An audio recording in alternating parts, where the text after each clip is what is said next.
'Psych Siddharth' ఒక cinema కాకుండా ఒక మనిషి మైండ్‌లో జరిగే సైలెంట్ వార్ గురించి చెప్పిన స్టోరీ. అందరి లైఫ్‌లో ఏదో ఒక స్టేజ్‌లో లోన్లీ, బ్రోకెన్, కన్‌ఫ్యూజ్డ్‌గా ఫీల్ అవుతాం కదా!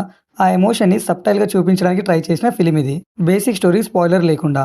సిద్ధార్థ్ ఒక నార్మల్ అబ్బాయి. డ్రీమ్స్ ఉంటాయి, హోప్స్ ఉంటాయి.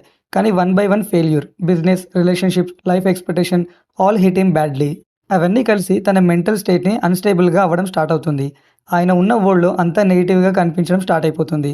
బట్ ఇంట్రెస్టింగ్ థింగ్ ఏంటి అంటే తను సైకో కాదు. కానీ తన ఎమోషన్స్‌ని హ్యాండిల్ చేయలేకపోవడం. స్మైల్ ఉంటది. But inside empty. హెల్ప్ కావాలి. బట్ చెప్పడానికి మనుషులు లేరు. అలా జరుగుతున్న టైంలో శ్రావ్య ఎంట్రీ ఇస్తుంది. ఆమె కూడా టాక్సిక్ మ్యారేజ్ నుంచి సఫర్ అవుతున్న అమ్మాయి. ఒక పెయిన్‌ఫుల్ పాస్ట్‌తో సర్వైవల్ మోడ్‌లో ఉంటుంది. ఇద్దరు ఫస్ట్ టైమ్ కలిసినప్పుడు లవ్ కాదు, రిలీఫ్ మాత్రమే.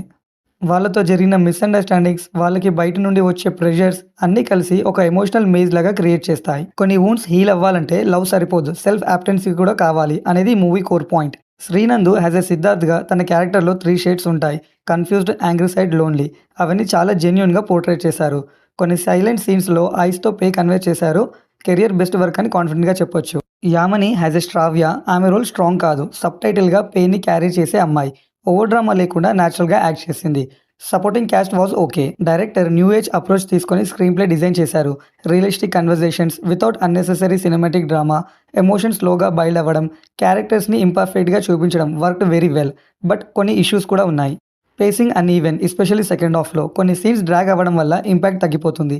ఎమోషనల్ పీక్స్ ఆడియన్స్‌కి రీచ్ అవ్వకపోవడం. స్టోరీ స్ట్రాంగ్ అయినా స్క్రీన్ ప్లే స్లైట్‌గా లూజ్ అయిపోయిందనే ఫీలింగ్ వస్తుంది. సెకండ్ హాఫ్‌లో ఎడిటింగ్ కొంచెం షార్ప్‌గా ఉంటే బావుండు. బ్యాక్‌గ్రౌండ్ స్కోర్ సీన్స్‌ని ఓవర్ షాడో చేయలేదు. ఇన్‌స్టెడ్ సైలెన్స్ ప్లేసెస్‌లో వదిలేయడం వల్ల ఎమోషన్స్ బ్రీత్ అవుతాయి. అది చాలా మంచి డెసిషన్. మూవీలో నాకు నచ్చిన పాయింట్స్ లోన్లీనెస్‌ని ఓవర్ డ్రామా లేకుండా నార్మల్‌గా చూపించడం. పాస్ట్‌ని యూజ్ చేసి చీప్ సింపతి క్రియేట్ చేయలేదు. క్లైమాక్స్ సబ్‌టైట్ but meaningful. Sometimes life does not give you happy endings. It just gives you courage to continue. 'Psych Siddharth' perfect movie కాదు. But real emotionally truthful film. ఇదొక మనిషి బ్యాటిల్‌ని జడ్జ్‌మెంట్ లేకుండా చూపించడానికి try చేసిన attempt.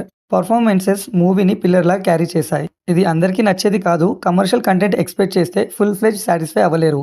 But slow burn drama, realistic emotions, character, psychological ఇవి ఇష్టమైన వాళ్ళకి మాత్రం డిఫరెంట్ అండ్ మీనింగ్‌ఫుల్ అటెంప్ట్ లాగా ఫీల్ అవుతారు. సో నేను ఈ మూవీకి ఇచ్చే rating 2.75 stars out of 5. Story spoil చేయకుండా హానెస్ట్‌గా చెప్పడానికి ట్రై చేస్తున్నా. ఈ స్టైల్ మీకు నచ్చితే ఒక స్మాల్ సబ్స్క్రైబ్ పడితే నా కోసం బిగ్ సపోర్ట్‌లా అవుతుంది. Thank you for watching. Take care.